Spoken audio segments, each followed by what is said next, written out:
ডুবন্ত জনপদে লাখ লাখ মানুষের হাহাকার। আগ্রাসী বন্যায় লণ্ডভণ্ড নোয়াখালী, ফেনী, কুমিল্লা, চট্টগ্রাম সহ দক্ষিণ পূর্বাঞ্চলের ১১ জেলা। প্লাবিত হচ্ছে নতুন নতুন এলাকা। পানিবন্দী হয়ে দুর্বিষহ জীবনযাপন করছেন অগণিত মানুষ। চলছে বেঁচে থাকার লড়াই। এদিকে স্মরণকালের ভয়াবহ বন্যায় কৃষি, মৎস্য ও প্রাণী সম্পদেরও ব্যাপক ক্ষয়ক্ষতি হয়েছে। ফেনী ও নোয়াখালীর বন্যা কবলিত এলাকা ঘুরে বিস্তারিত জানিয়েছেন আতাউর কাউসার।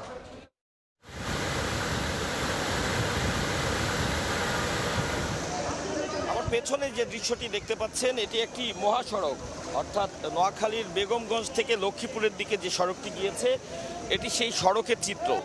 এই চিত্রটি দেখেই আসলে বোঝা যায় যে বন্যার এবং ভারী বৃষ্টিপাতের ফলে যে পানি জমে গিয়েছে এই বন্যা দুর্গত এলাকাগুলোতে, সেখানকার কি অবস্থা। সড়কটি আশপাশের নিচু জমি থেকে অন্তত ৩ ফুট উঁচুতে। তো সেই ৩ ফুট উঁচু সড়কটিতে যদি পানি জমে থাকে, সেক্ষেত্রে নিচের যে জমিগুলো আছে এবং নিচে যে বাসভবন বা অন্যান্য দোকানপাট আছে সেগুলোর অবস্থা সহজেই অনুমেয়। আমরা দেখেছি যে গলা সমান পানি, এটি সেই নোয়াখালীর বেগমগঞ্জের কথা বলছি। ভারত বাংলাদেশ সীমান্তর কাছাকাছি যে এলাকাগুলো রয়েছে, যেহেতু ত্রিপুরা রাজ্য থেকে যে উজানের ঢল, সে ঢলের কারণেই বেশি পানি জমেছে বন্যা দুর্গত এলাকাগুলোতে। তো সে জায়গাগুলোতে আসলে পানির পরিমাণ আরও অনেক বেশি। অবর্ণনীয় দুর্ভোগে পড়েছেন বন্যা দুর্গত এলাকার যে মানুষ রয়েছেন তারা। আমরা অনেক জায়গায় দেখেছি যে একতলা ভবনের পুরো একতলাই আসলে পানির নিচে, অনেকে ছাদে আশ্রয় নিয়েছেন এবং যে সকল টিনের ঘর রয়েছে সে সকল টিনের ঘরে তো আর ছাদে আশ্রয় নেওয়ার সুযোগ নেই। তারা আশপাশের যে আশ্রয় কেন্দ্রগুলো রয়েছে সে আশ্রয় কেন্দ্রে গিয়েছে এবং সেই আশ্রয় কেন্দ্রগুলোতে আমরা খোঁজ নিয়েছি। তারা বলেছেন যে বিশুদ্ধ পানি এবং তাদের শুকনো খাবারের প্রচণ্ড সংকট রয়েছে। অর্থাৎ শুধুমাত্র পানিবন্দী জীবন বা পানির কারণে ঘর ছেড়ে চলে আসার যে কষ্ট, সে তার পাশাপাশি কিন্তু যুক্ত হয়েছে বিশুদ্ধ পানি এবং খাবারের যে সমস্যা তা।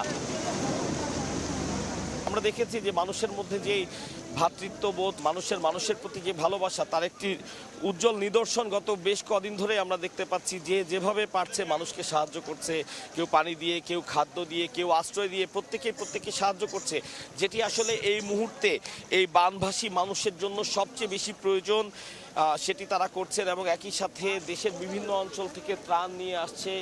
আমি গতকালকের কথা একটু বলতে চাই। আমরা গতকালকে ফেনী মহিপাল এলাকায় ছিলাম। ঢাকা চট্টগ্রাম মহাসড়কের মহিপাল অংশে বারৈয়ারহাট থেকে মহিপাল পর্যন্ত পুরো সড়কটি পানির নিচে তলিয়ে গেছে এবং যার প্রেক্ষিতে চট্টগ্রাম থেকে বারৈয়ারহাটের পরে আর কিন্তু ফেনীর দিকে আসার কোনো সুযোগই নেই।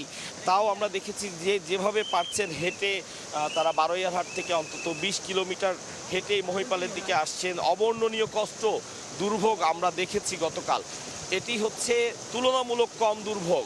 যে অংশটির কথা আমি বলছি, এর চেয়ে বেশি দুর্ভোগ পোহাচ্ছে যারা ফেনী ৬টি উপজেলা, বিশেষ করে ছাগলনাইয়া এবং ওইদিকের আশপাশের যে সকল মানুষ রয়েছেন, যারা সীমান্তবর্তী কাছাকাছি এলাকার মানুষ, তাদের এখানে পানি অনেক বেশি পরিমাণে উঠেছে এবং আমাদেরকে যতটুকু জানিয়েছেন অনেকে, যে আসলে অনেকে তাদের আত্মীয় স্বজন বা পরিবার পরিজনের কোনো খোঁজ পাচ্ছেন না। বানভাসী জলের কারণে বিদ্যুৎ বিভ্রাটের সৃষ্টি হয়েছে। সেই এলাকাগুলোতে আজকে ৩-৪ দিন ধরে বিদ্যুৎ নেই।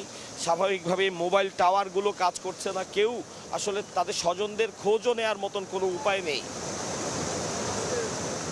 যেদিকেই চোখ যায় শুধু পানি এবং গাছপালা যা দেখা যাচ্ছে, এবং মাঝে মাঝে কিছু ঘরবাড়ি। এমন বেশ কিছু জায়গা রয়েছে যে জায়গাগুলোতে আসলে নৌকা দিয়ে যাওয়া ছাড়া আর কোনো উপায় নেই। এবং এই একটি জিনিসের সংকট আমাদের নজরে এসেছে, যেহেতু এটি আশপাশে খুব নদীবহুল কোনো এলাকা না। এখানে কিন্তু বড় ধরনের কোনো নৌকা আগে থেকে যে এখানে ছিল এমন নয় বিষয়টি। অনেককেই আমরা দেখেছি ঢাকা থেকে ট্রাকে করে নৌকা তারা ভাড়া করে নিয়ে আনছেন এবং সেই নৌকা দিয়েই উদ্ধার কাজ চালাচ্ছেন, ত্রাণ কাজ চালাচ্ছেন। এবং আমরাও চেষ্টা করেছি যে কোনো একটি নৌকায় করে ভেতরে গিয়ে যতটুকু সম্ভব মানুষের দুর্ভোগ তুলে আনা যায়। তো আমরা দেখেছি যে এমন অনেক জায়গা আছে যেখানে নৌকা ছাড়া যাওয়ার কোনো উপায় নেই, যার কারণে সেই জায়গাগুলোতে যে সকল মানুষরা আটকে রয়েছেন, অনেককেই সেই নৌকার অপ্রতুলতার কারণে তাদেরকে সেখান থেকে উদ্ধার করে আনা সম্ভব হয়নি। অনেকে বলছেন যে মূল সড়কের কাছাকাছি যারা আশ্রয় কেন্দ্রে আছেন বা যারা মূল সড়কের আশেপাশে কিছু বাসভবনে আটকা পড়েছেন, তারা যত সহজে ত্রাণ পাচ্ছেন, যারা আরও ভেতরে অবস্থান করছেন তারা কিন্তু সেই ত্রাণটি অত সহজে পাচ্ছেন না। ফেনীতে বেশ কিছু হাসপাতাল রয়েছে, হাসপাতাল থেকে বেশ কিছু রুগীকে এবং সদ্যজাত শিশুদেরকে সেখান থেকে উদ্ধার করে আনা হয়েছে সেই নৌকা দিয়ে। এবং আমরা দেখেছি সেনাবাহিনী, ফায়ার সার্ভিস এবং অন্যান্য যে সকল সরকারি সংস্থা বা বাহিনীগুলো রয়েছে তারা অক্লান্ত পরিশ্রম করছে। সেনাবাহিনীর হেলিকপ্টার দিয়ে সেই রিমোট যেই প্লেসগুলো রয়েছে, যেসব জায়গায় আসলে নৌকা ছাড়া যাওয়ার কোনো সুযোগ নেই এবং নৌকার অপ্রতুলতার কারণে সেদিকে যাওয়া যাচ্ছে না, সেনাবাহিনী এক একটি বাসার ছাদের উপরে সেনাবাহিনীর হেলিকপ্টার থেকে ত্রাণ ফেলছে এবং লাইফ জ্যাকেট তারা ছুঁড়ে মারছেন। এভাবে করে তারা তাদেরকে যতটুকু সম্ভব সাপোর্ট দেওয়ার চেষ্টা করছেন।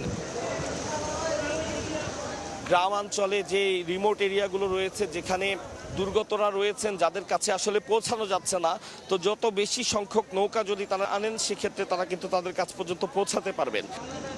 এই ছিল নোয়াখালীর এলাকার সর্বশেষ উপজেলা থেকে বন্যার সর্বশেষ তথ্য আমার কাছে।